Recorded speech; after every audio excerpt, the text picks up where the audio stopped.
करना उनके लिए वाजिब होता है, मगर हमारे बच्चे इसको समझ नहीं पाते।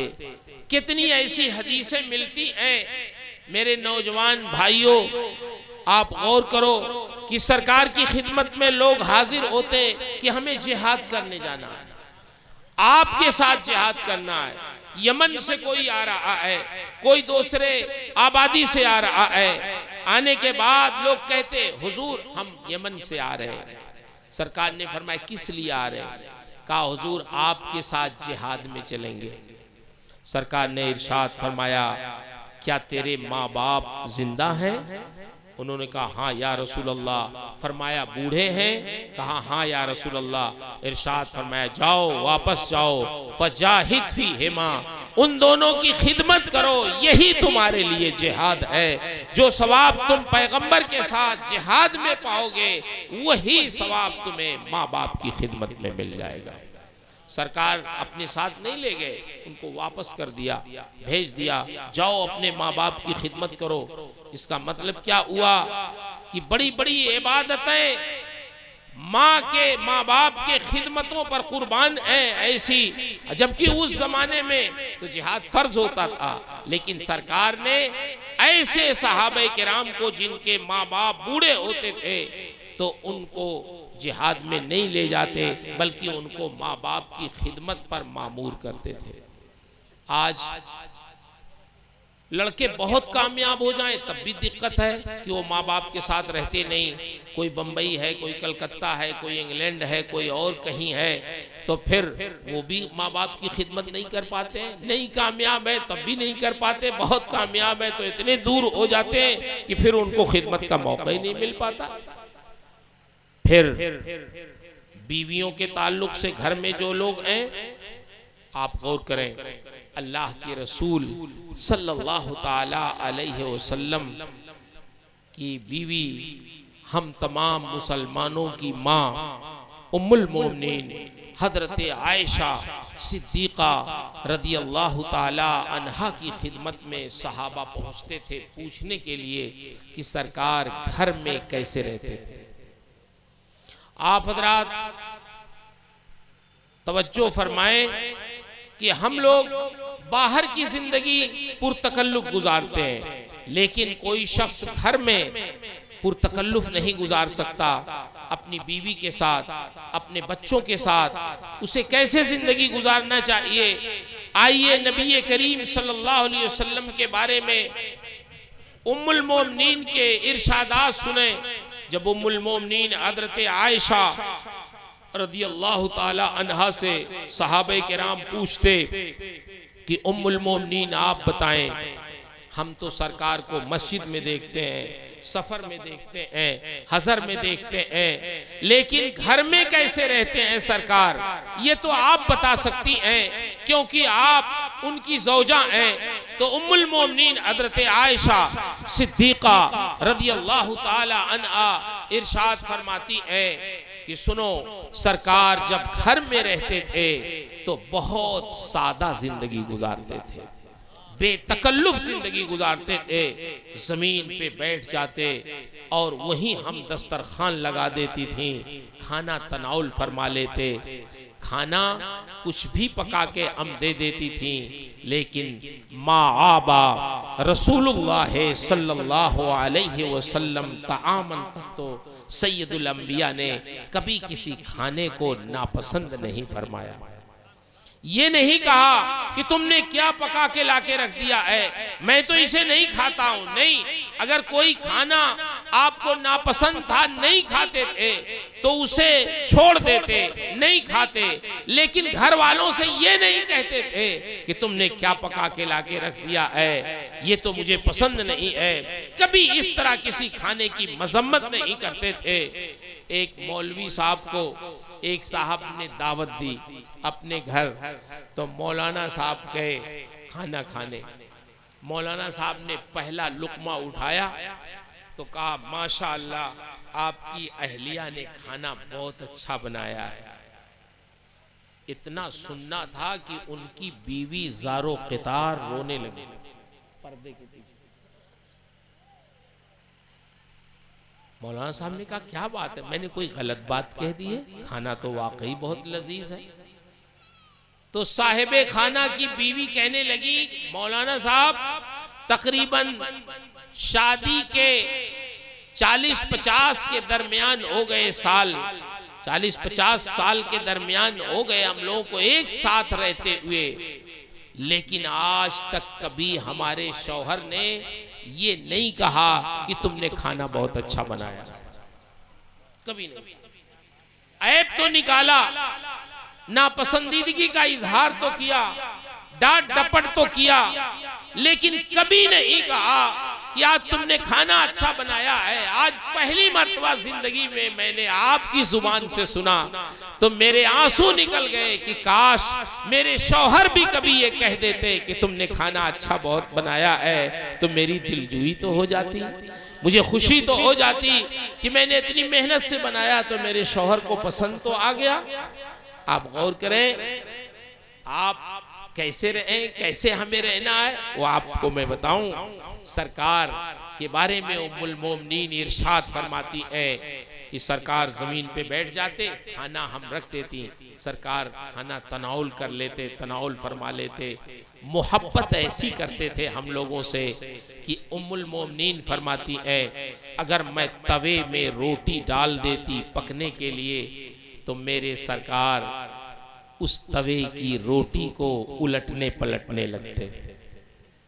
हम खूब समझती थी ये सैयदुल अंबिया का काम नहीं है, आपकी बेसत का ये मकसद नहीं है कि आप हमारे तवे की रोटी को उल्टे पलटे, लेकिन हम ये भी जानती थी कि आप ये सब कुछ जो कर रहे हैं वो इसलिए कि हम लोगों की दिलजोई हो जाए और आपकी उम्मत को जिंदगी गुजारने का सलीका मिल जाए कि घर में कैसे रहा जाता है, अपने बीवी के साथ, अपने बच्चों के साथ, अपने माँ बाप के साथ कैसे जिंदगी गुजारी जाती है। ये सैयदुल अंबिया ने हमें घर में रह के बताया। उम्मुल मोमिनीन इरशाद फरमाती है कि मैं क्या बताऊं सरकार कैसे घर में रहते थे, मोहब्बत ऐसी करते थे हम लोगों से कि अगर मैंने गोश्त की बोटी का कुछ हिस्सा अपने दांतों से काट के खा लिया होता और मेरे सरकार जब उस गोश्त की बोटी को खाना चाहते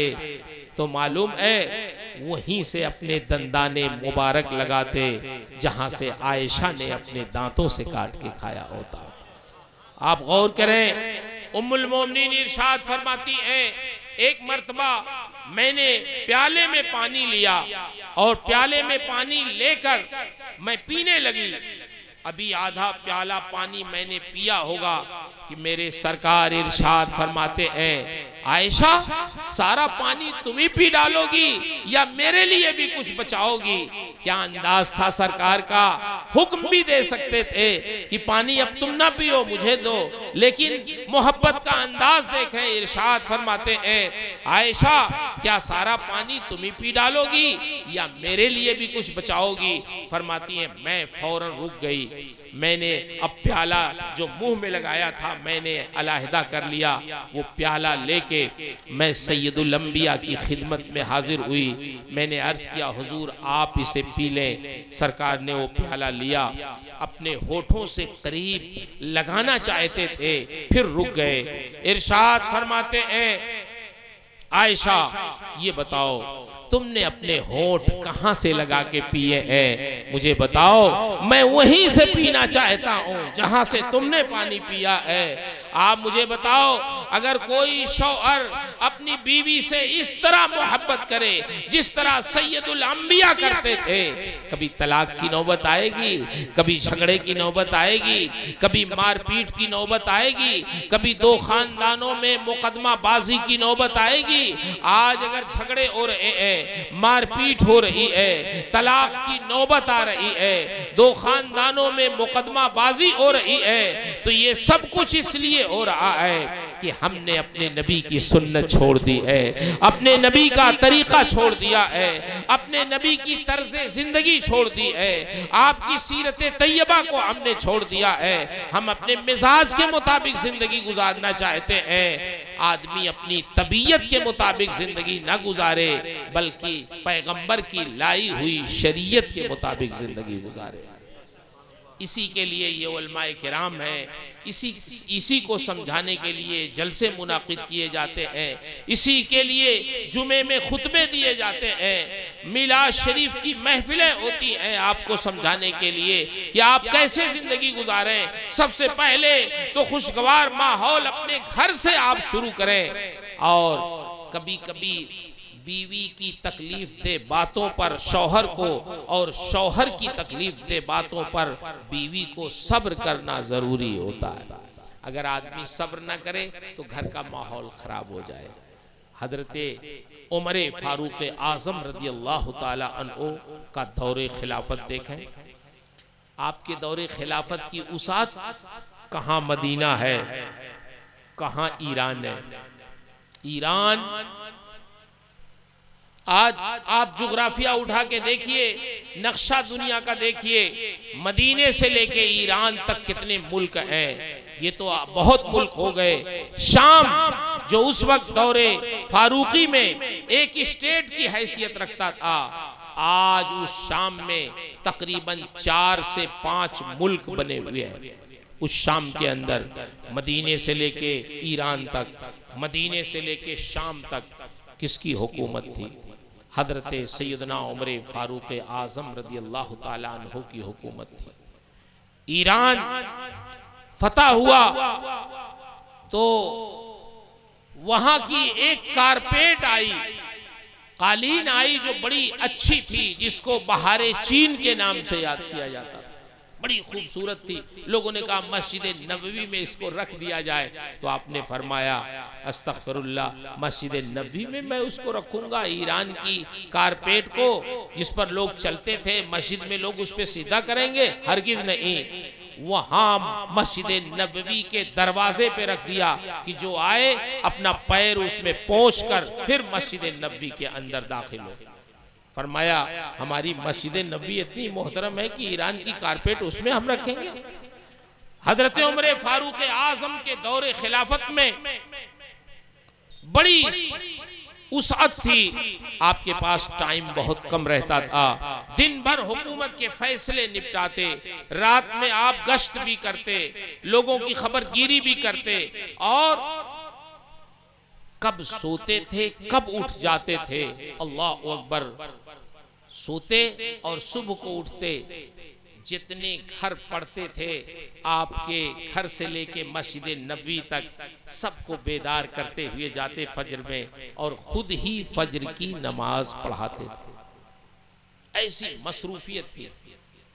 एक साहब आपकी खिदमत में अपनी बीवी की शिकायत लेके आए कि चलें, बीवी तेज मिजाज है, बातें नहीं सुनती है, हर चीज का जवाब उसके पास रहता है, चलो हजरत उमर से कहेंगे, हजरत उमर उसे समझा देंगे तो बात समझ में आ जाएगी और उसकी तेजी कुछ खत्म हो जाएगी। गए। हजरत उमर बाहर नहीं थे, घर के अंदर थे, और उनकी अहलिया उन पे खूब बरस रही थी। हजरत उमर खड़े सुकून से सुन रहे थे, कोई जवाब उनका नहीं दे रहे थे। ये बहुत देर तक इंतजार करते रहे। फिर जब बीवी की आवाज सुनी और देखा कि हजरत उमर कुछ बोल ही नहीं रहे हैं, तो ये समझने लगे, सोचने लगे कि हजरत उमर तो मुझसे भी ज्यादा माजूर है, मेरी बीवी तो इतनी तेज मिजाज नहीं है जितनी हजरत उमर की है, अमीरुल मोमिनीन की है, इनसे शायद हमारा कोई काम ना हो। तो वापस होने लगे।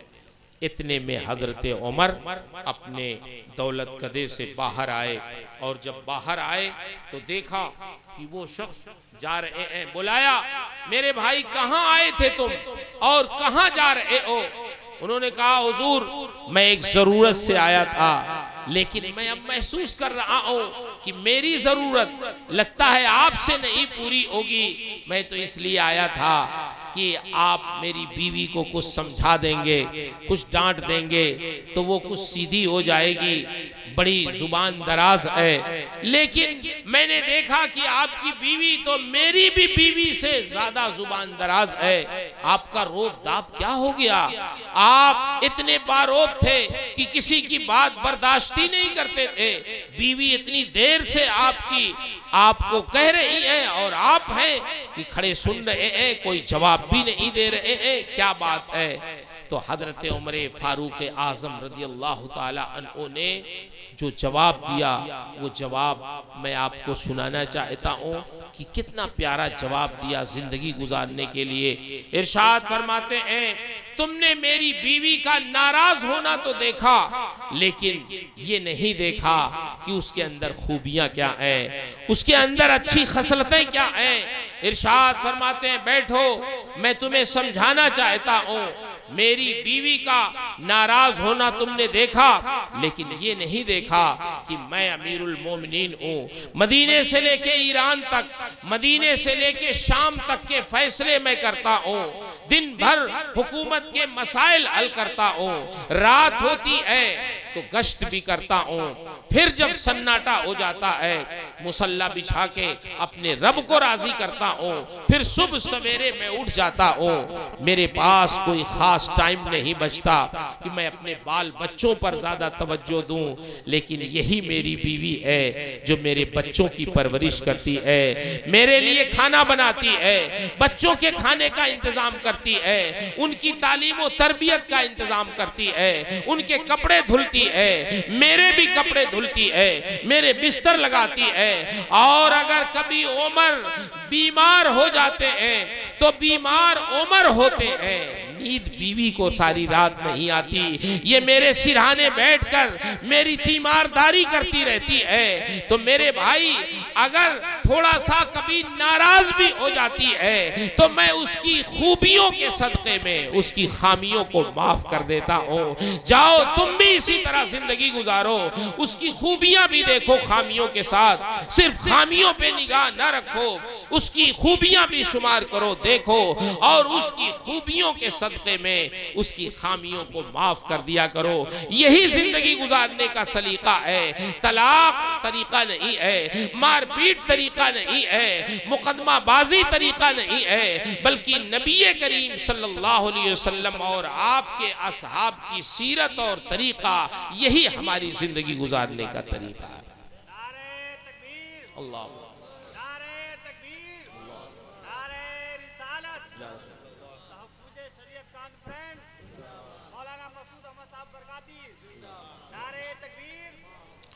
उलमा अहले सुन्नत का नारा लगा दें, सब लोग शरीक हो जाएंगे। मौलाना मसूद अहमद बरकाती का नारा अकेले मत लगाएं, समझ रहे? हाँ, इतने लोग बैठे हैं, सब शरीक। कभी लगाना हो तो इस तरह लगाएं। एक बार हो गया, सुरम लगा दिया, बार बार नहीं हो, इससे ही नफ्स मोटा हो जाता है लोगों को। मेरे भाइयों, मेरी माओ, मेरी बहनों, मेरी बेटियों, आप जलसे में आई हो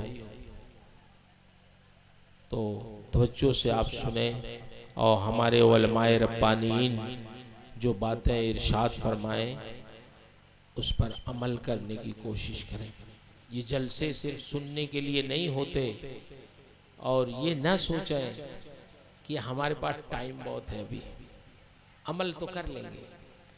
अफसोस ये होता है, कभी किसी के घर ठहरिए भी और उसे पूछे नमाज पढ़ते हैं तो बिल्कुल खामोश रहती। बोलिए, कभी हम लोगों को लोग ठहराते हैं कि चलो ये फलां साहब हैं, इनका मकान अच्छा है, इनके पास सहूलियात हैं, या अच्छी खिदमत करेंगे। जब वहाँ ठहरो, उनसे पूछो आपने नमाज पढ़ी ऐशा की, तो कुछ बोल ही नहीं रही। क्या मतलब भाई? आप सिर्फ हमारी खिदमत करके जन्नत हासिल करना चाहते हैं, कुछ खुद भी करेंगे। ये जलसे किस लिए होते हैं? नमाज, मैंने अभी अर्ज किया ना कि हजरत उमर फारूक आजम रज़ी अल्लाह ताला अन्हु जगाते हुए जाते थे। आप भी अपने घर में अपनी बीवी को, अपने बच्चों को, अपनी बेटियों को, अपनी बहुओं को, अपने बेटों को जगाइए। फजर में किसी को सोने ना दीजिए, खुद भी उठिए, अपने बच्चों को भी उठाइए। हजरत सैयदना उमर फारूक आज़म रज़ी अल्लाह ताला अन्हु जब मस्जिद नबवी में फजर की नमाज में पहुंचते थे तो खुद ही नमाज पढ़ाते, और जब नमाज पढ़ा के जैसे ही सलाम फेरते दोनों तरफ तो सारे मुसल्लियों पर एक निगाह डाल देते, और उतनी देर में अल्लाह ने ऐसी मारिफत अता फरमाई थी आपको कि उतनी ही देर में पहचान लेते कि कौन नमाज फजर में नहीं है। फिर उसके घर जाते। आज तो कोई इमाम कहीं जाना नहीं चाहता। अगर थोड़ा सा मेहनत करें कि आज कोई मुसल्ली नहीं आया तो कम से कम खैरियत पूछ लें, उनको फोन कर दें, भाई आज आप नजर नहीं आए, क्या बात है, तबीयत तो नहीं खराब हो गई, नींद तो नहीं खुली, क्या बात है, तो दूसरे दिन इंशाअल्लाह उनकी नींद खुल जाएगी। हजरत उमर उनके घर जाते, एक दिन देखा एक नौजवान नहीं है नमाज फजर में, तो उसके घर गए, दरवाजा खटखटाया, और जब दरवाजा खटखटाया तो उनकी वालदा ने दरवाजा खोला। जैसे ही वालदा ने दरवाजा खोला, अमीरुल मोमिनीन हजरत उमर फारूक आजम रज़ी अल्लाह ताला अन्हु को खड़ा पाया दरवाजे पे, तो वो खातून कांप गई और सोचने लगी, अमीरुल मोमिनीन हजरत उमर फारूक आजम सुबह सुबह हमारे घर के दरवाजे पे कैसे आ गए, कोई गलती तो नहीं हो गई, क्या बात है। अर्ज करती हैं हुजूर खैरियत तो है, आप सुबह सुबह हमारे घर के दरवाजे पे कैसे तशरीफ लाना हुआ। इरशाद फरमाते हैं, मैंने नमाज फजर में तुम्हारे बेटे को नहीं देखा, तुम्हारा बेटा कहाँ रह गया, सो तो नहीं गया। माँ ने कहा मेरा बेटा नमाज फजर में नहीं गया मस्जिद में। आपने कहा मैंने तो नहीं देखा। कहा हुजूर बस रुक जाएं, मैं देखती हूँ कहीं सो तो नहीं गया। बूढ़ी खातून अंदर गई, कमरा खटखटाया, दरवाजा देखा कि बेटा सो रहा है। इरशाद फरमाती है, बेटे तुम सो रहे हो, अमीरुल मोमिनीन दरवाजे पे खड़े होकर तुम्हारा इंतजार कर रहे हैं। अमीरुल मोमिनीन का नाम सुना लड़का तो अब कहाँ की नींद और कहाँ का बिस्तर। रिवायतों में आता है उसको अपना पायजामा बांधना था, लेकिन पायजामा भी बांध नहीं सका डर के मारे। एक हाथ से अपना इज़ार पकड़ा और दौड़ता हुआ अमीरुल मोमिनीन की खिदमत में उनके सामने खड़ा हो गया। अमीरुल मोमिनीन हजरत उमर फारूक आज़म ने जब देखा तो इरशाद फरमाते हैं, क्यों जनाब नमाज फजर में आप कहाँ थे। तो लड़के ने कहा हुजूर आंख लग गई थी, नहीं उठ सका। इरशाद फरमाते हैं, फिर ये बताओ कि कैसे आंख खुल गई तुम्हारी, फिर कैसे उठ गए ये बताओ। अब कुछ बोल ही नहीं रहे। इरशाद फरमाते हैं, अल्लाह के बंदे जब मुअज्जिन ने मस्जिद से अल्लाहु अकबर अस्सलातु खैरुम मिनन नौम और हय्या अलस सलाह हय्या अलल फलाह अस्सलातु खैरुम मिनन नौम की सदा बुलंद की, तब तो तुम्हारी आंख नहीं खुली।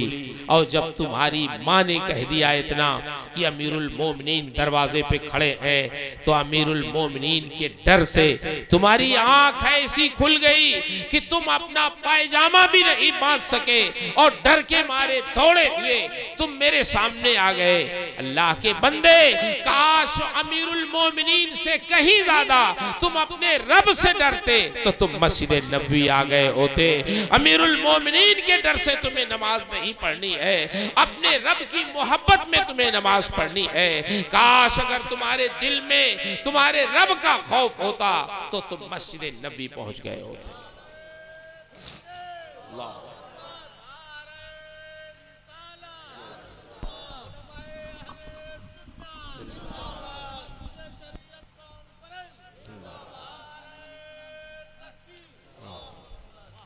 हजरात ये जान लें कि वक्त की अहमियत बहुत। हम लोग ये समझते हैं अभी हम तो 50 साल के हैं, बहुत से लोग 80 साल के अभी जिंदा हैं, बहुत से लोग 70 साल के जिंदा हैं, बहुत से लोग 75 साल के जिंदा हैं, अभी चल रहे हैं। हम भी अभी 75 साल तक चलेंगे, 80 साल तक चलेंगे। मेरे भाइयों, टाइम बहुत कम है हमारे और आपके पास, काम बहुत है, दुनिया के भी काम निपटाने हैं, बच्चों की बच्चियों की शादी ब्याह करना है, मकान की तामीर करनी है, उनके असबाबे रिस्क मुहैया करना है, कब्र की भी तैयारी करना है, हश्र की भी तैयारी करनी है, ये सारी तैयारियां दुनिया में करनी है। लेकिन हम ऐसे गाफिल हैं कि हम समझ रहे हैं अभी हमारे पास टाइम बहुत है। एक बुजुर्ग को इन्नल इंसाना लफी खुस्र का मफहूम नहीं समझ में आ रहा था कि कुरान में अल्लाह ने इरशाद फरमाया है इंसान घाटे में है, तो वो ये नहीं समझ पा रहे थे इंसान घाटे में कैसे है। बाजार गए, एक शख्स बर्फ की सिल्ली यानी बर्फ बेच रहा था, तो और नारा लगा रहा था इरहमू मन यज़ूबु रासो माली, ए अल्लाह के बंदो उस शख्स पे रहम करो जिसकी पूंजी पिघलती जा रही है। कहना चाहता था कि ये बर्फ में बेच रहा हूं, पिघलने से पहले खरीद लो, नहीं खरीदोगे देर करोगे तो मेरी पूंजी पिघल जाएगी, पानी हो जाएगी, फिर कुछ भी नहीं रहेगा मेरे पास। तो जिसकी पूंजी पिघलती जा रही हो उसकी पूंजी को पिघलने से पहले खरीद लो ताकि उसको नुकसान ना उठाना पड़े। बुजुर्ग ने जब ये नारा सुना इरहमू मन यज़ूबु रासो माली, तो कहने लगे मुझे इन्नल इंसान लफी खुस्र का मफहूम समझ में आ गया। जैसे इसकी बर्फ पिघल रही है वैसे ही तो हमारी जिंदगी पिघल रही है। एक एक सांस हमारी जिंदगी की हर लम्हा कम हो रही है और हम खुश हैं कि साहब हम अभी 50 साल के हैं, अभी 40 साल के हैं, हर लम्हा हम मौत से करीब होते जा रहे हैं और हमारा हाल ये है कि हम मुतमईन हैं। मौलाना रूम ने बड़ी अच्छी बात समझाई अपने मसनवी में, एक हिकायत बयान करके कि आदमी को अपनी जिंदगी की कदर किस तरह करना चाहिए। उन्होंने एक आराबी और एक देहाती की मिसाल दी और उसमें लिखा मसलमी मौलाना रूम में, आजकल मौलाना रूम की मसनवी मुसलमानों से ज्यादा गोरे पड़ रहे, फारसी में है तो उसका तर्जमा अंग्रेजी में भी हो गया, उर्दू में भी हो गया, तो अब तो मसनवी हम लोग पढ़ते ही नहीं है, जबकि मसनवी में बड़ी हिकमत और दानाई की बातें मौलाना रूम ने लिखी है। कभी मौका मिले तो आप हजरात भी उसे देखिएगा, बहुत लुत्फ आएगा उसमें पढ़ने में भी, आप तकरीर में भी बयान करेंगे तो लोगों को नसीहत भी मिलेगी उससे। बहुत अच्छी अच्छी अपने अकीदे की के इस बात के लिए भी उन्होंने बड़ी अहम अहम मिसालें दी हैं। अगर उसको आप समझाएंगे तो इंशाअल्लाह लोगों के समझ में बात आएगी। मौलाना रूम फरमाते हैं कि एक शख्स को बहुत कीमती हीरा मिल गया, जब उसको बहुत कीमती हीरा मिला तो वो बाजार में बेचने के लिए गया कि चलो इसको बेचूं और उससे फायदा उठाऊं। तो जब जौहरी के वहां लेके गया तो जौहरी शरीफ था, उसने देखा, उसने कहा ये हीरा तुम्हें मिला कहाँ? उसने बताया फला जगह मिला। तो उसने कहा देखो ये बहुत कीमती हीरा है, तुम धोखा ना खाना, इसकी कीमत यहाँ जितने जौहरी हैं कोई भी दुकानदार इसकी कीमत नहीं अदा कर सकता, इसकी सारी इन लोगों की सारी दुकानें बिक जाएंगी और सही मानों में उसकी कीमत अदा नहीं हो पाएगी, इसलिए यहाँ किसी के वहां तुम मत बेचना वरना तुम ठगे जाओगे। उसने कहा जब तुम लोगों की दुकानें सब बिक जाएंगी तो आखिर ये बिकेगा कहाँ हीरा, ये भी तो बताओ मुझे, कौन इतना बड़ा अमीर है जो खरीदेगा? तो उसने कहा बादशाह के वहां ले जाना, बादशाह इस हीरे को खरीद सकता है, उसी के पास इतना खजाना है। तो ये सीधे बादशाह के पास गया और जब बादशाह के पास गया तो बादशाह को हीरा दिखाया तो बहुत पसंद आया, हीरा बहुत पसंद आया। लेकिन जब वजीर को बुलाया, वजीर से पूछा कि ये हीरा देखो ये कैसा है? वजीर ने कहा हुजूर बहुत कीमती है। कहा मैं भी समझता हूँ, कीमत बताओ कितनी होगी इसकी, कितना दिया जाए इस देहाती को?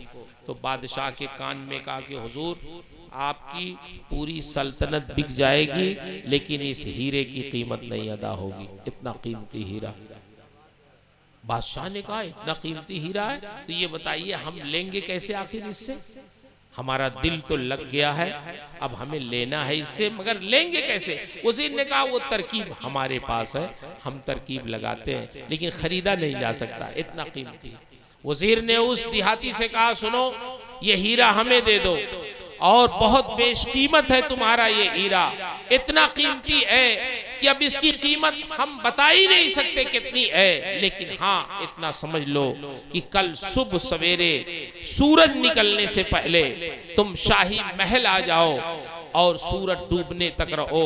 सूरज निकलने से लेके सूरज डूबने तक हम शाही महल के सारे दरवाजे खुलवा देते हैं, तुम उससे दाखिल हो जाओ और जितना खजाना तुम दिन भर निकाल के बाहर कर सकते हो वो सारा खजाना इस हीरे की कीमत है।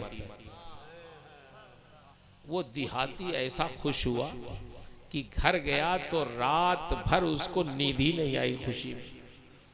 यही सोचता रहा कि कल मैं भी बादशाह बन जाऊंगा और बादशाह का सारा खजाना मैं ढो लाऊंगा, बाहर कर दूंगा फिर ढोऊंगा बाद में, लेकिन महल में तो नहीं रहने दूंगा उसका खजाना। भूखा था, खाना भी नहीं खाया खुशी के मारे, सोया भी नहीं, करवट बदलता रहा कब सुबह हो जाए मैं शाही महल पहुंच जाऊं। रात भर बेकरारी में उसने गुजारी, नींद नहीं आई, भूख का एहसास नहीं हुआ, और जैसे ही सुबह हुई सुबह सवेरे वो बादशाह के महल पे पहुंच गया। वजीर से मुलाकात हुई, वजीर ने कहा हमने अपने वादे के मुताबिक सारे दरवाजे महल के खुलवा दिए हैं, खजाने महल में हैं सब, आप अब वादे के मुताबिक आप दाखिल हो जाओ। वाकई मगरिब तक यानी सूरज डूबने तक जितना खजाना तुम निकाल लोगे वो सारा खजाना तुम्हारा। खुश हो गया, एक महल में दाखिल हुआ, उसमें एक बहुत बड़े हाल में गया तो एक लाइन से शाही कपड़े टंगे हुए थे। एक कपड़ा पहना, फिर निकाला उसको, दूसरा पहना उसको भी निकाला, तीसरा पहना उसको निकाला, कहा ये नहीं अच्छा लग रहा है। आखिर पसंद करते करते उसे एक कपड़ा पसंद आया, उसमें कहा हाँ मैं इसमें शहजादा नजर आ रहा हूँ, और उसको पहना और फिर दूसरे हाल में गया तो वजीर ने बहुत अच्छे अच्छे गर्म गर्म खाने तैयार करवा के उसमें रखवा दिए थे।